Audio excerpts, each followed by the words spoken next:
cənnətdə onlarla qonşu olmağı nəsib edir. Yəni, Allah o dünyada gözəlləşdirsin. Sağ olasın, Allah razı olsun. Gözəl təşəkkür ederim. Həqiqətən yəni, çox qürurlandım sənin düşüncə təşəkkürlər. Allah səni var edesin. İnşallah bütün rayonlarda eyni davam etməyiniz lazımdır. Başlar yüksekliği gidiyor. Yüksekliği yani Yok, şəhidlərimiz gəldi. Şəhidlər çox habili görünəcək. Azər. Allah rəhmət edilsin. Allah odun gəlsin, versin.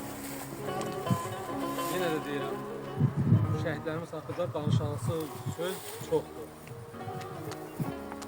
Ona görə də nə deyim, yenə deyirəm, Allah rəhmət edilsin, odun gəlsin, versin. Allah yerdə qalanlardan səbir versin, Allah balasını. Amin. Vətən sağ olsun.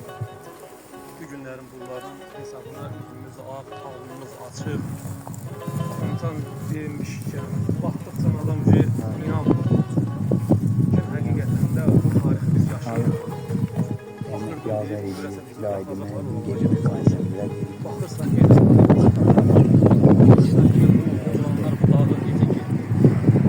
Hocam yer almadan ben Marks'ın yönlendirmesini birinci kere tanıştım.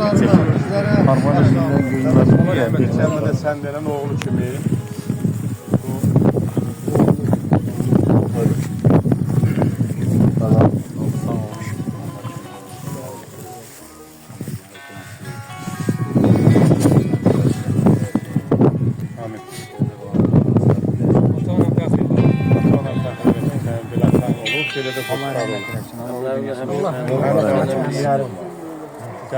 Bundan sonra da təşəbbüslər olacaq.